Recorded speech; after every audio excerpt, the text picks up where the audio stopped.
I recently attended a broadcast training course and I have 5 top tips for pitching to broadcast media. Firstly, think about exclusivity. Is your story an exclusive and has it been covered before? A lot of broadcast media want to be able to cover the story first, so make sure you're clear with them about that. Secondly, think about the timing that you're getting in touch with these planners.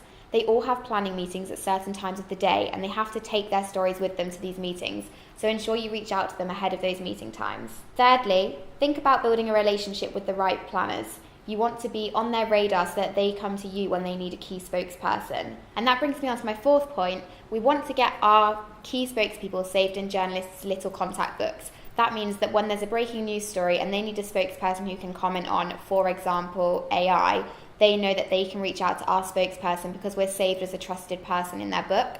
And finally, broadcast is a really visual form of media. So we need to make sure we're really clear in our pitches as to what the camera will be able to look at, what the background is going to be like, and think about whether the location is accessible for cameras and filming crews.